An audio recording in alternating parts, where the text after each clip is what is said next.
चलिए आज मैं आपको 2 ऐसी टिप्स बता देती हूँ जो कि आपका दिवाली का काम बहुत ही आसान कर देगी। तो ये ऐसी 2 टिप्स हैं कि फटाफट से मिनटों में काम हो जाता है। तो चलिए मैं आपको बताती हूँ, एक तो स्विच बोर्ड्स होते हैं हमारे किचन के जो फटाफट से गंदे हो जाते हैं, इतनी चिकनाई हो जाती है ना, समझ में नहीं आता कैसे साफ़ करें। अगर सूखे से साफ़ करते हैं तो होते नहीं है और गीले कपड़े से साफ़ करते हैं तो करंट का डर रहता है। तो करना क्या है अब हमें, वो मैं आपको बताती हूँ। तो इसके लिए यहाँ पे मैंने थिनर ले लिया है, जो नेल रिमूवर होता है वो, और थोड़े से ईयरबड्स लिए हैं। तो ईयरबड्स को मैं कैसे यूज़ करूँगी वो मैं आपको आगे बताती हूँ। तो यहाँ पे मैंने एक कॉटन का कपड़ा ले लिया है जिसको मैंने थिनर में डिप कर लिया है। आप चाहें तो रुई भी ले सकते हैं।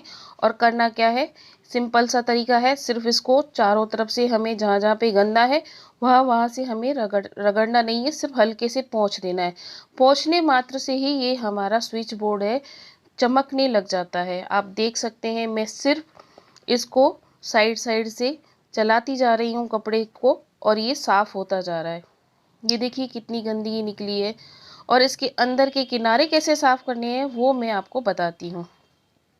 तो इसके लिए करना क्या है, ये जो मैंने ईयरबड्स लिए थे इसको हमें डिप कर देना है थिनर में और फिर बस किनारों किनारों से इसको हम अंदर तक यूँ इस तरीके से डाल के और साफ़ कर लेते हैं। तो हमारे किनारे भी साफ़ हो जाते हैं, क्योंकि उंगली से तो हम कर नहीं सकते हैं।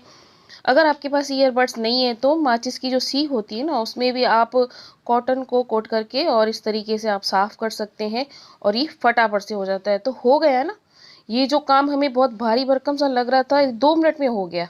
करना क्या था, सिर्फ नेल रिमूवर से हमें साफ़ करना था। तो ये पहले कैसा था और अब कैसा हो गया है आप खुद देख लीजिए और आप इस ट्रिक को आजमाइए, ज़रूर काम करेगी। तो दूसरी टिप्स क्या है, ये जो बर्तन होते हैं हमारे तांबे के, पीतल के, पूजा घर में जो हम यूज़ करते हैं, तो वो एकदम काले हो जाते हैं। इनको साफ़ कैसे करना है, सिर्फ 2 चीज़ों से मैं आपको बताऊंगी कि कितने क्लीन हो जाएंगे। हैंड टू हैंड रिजल्ट मिलेगा आपको इसका। तो ये देखिए कितना गंदा हो रखा है मेरा ये तांबे का लोटा।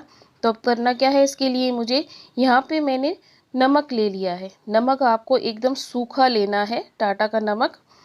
और यहाँ पे एक नींबू ले लिया है मैंने 2 टुकड़ों में काट के। याद रखिएगा बर्तन भी सूखा होना चाहिए और नमक भी सूखा ही होना चाहिए। फिर हमें क्या करना है, नमक को थोड़ा सा ऊपर से अप्लाई कीजिए और नींबू से इसे रगड़ दीजिए। तो अब मैं आपको करके दिखाती हूँ। जैसे जैसे जिस जिस एरियाज में मैं ये नींबू रगड़ूंगी नमक के साथ, तो वो एरिया एकदम क्लीन होता जा रहा है। आप देख सकते हैं हैंड टू हैंड इसका रिजल्ट। तो ये टिप्स भी बहुत ही ज़्यादा काम की है। हमारा काम जो हम आधा आधा घंटा लगा देते हैं इन कामों में और बाज़ार से महंगे महंगे पाउडर लेके आते हैं, किसी कोई चीज़ की ज़रूरत नहीं है आपको। सिर्फ नींबू और नमक लेना है और इस तरीके से रगड़ के साफ़ कर देना है। तो ये आधे घंटे का काम आपका 2-3 मिनट में हो जाने वाला है। यकीन मानिए ये रियली में चमक जाते हैं हमारे बर्तन। आप तांबे के, पीतल के बर्तन को इसी तरीके से साफ़ कीजिए, नींबू और नमक से एकदम चमक जाते हैं। ये देखिए अब इस प्लेट को भी मैं आपको बिल्कुल चमका के बताती हूँ। ये हमें रगड़ने के बाद डिश वॉशर से साफ़ नहीं करना है, सादे पानी से ही धो के निकालना है और सूखे कपड़े से पोंछ देना है। तो एकदम चमकने वाले हैं ये हमारे बर्तन।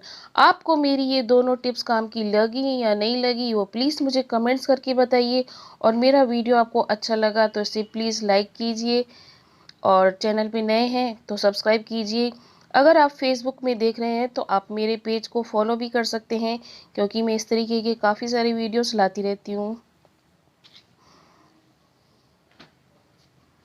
तो अब यहाँ पे मैंने इसको सिर्फ पानी से धोया है, डिटर्जेंट पाउडर नहीं लगाया है और सूखे कपड़े से पोंछ लिया है। तो आप देख सकते हैं कितना क्लीन हो गया है लोटा और प्लेट भी हमारी एकदम नए के जैसी हो गई है। ये देखिए पहले इस तरीके का था और अब ऐसा हो गया है। तो हो गया ना 2 मिनट में आपका काम। तो दिवाली में ये दोनों काम हमारे बहुत ही मेहनत करते हैं, तो वो हमारी मेहनत बच जाती है। तो आप इसे ज़रूर यूज़ कीजिए और मुझे अपना फीडबैक दीजिए। मिलते हैं, बाय बाय।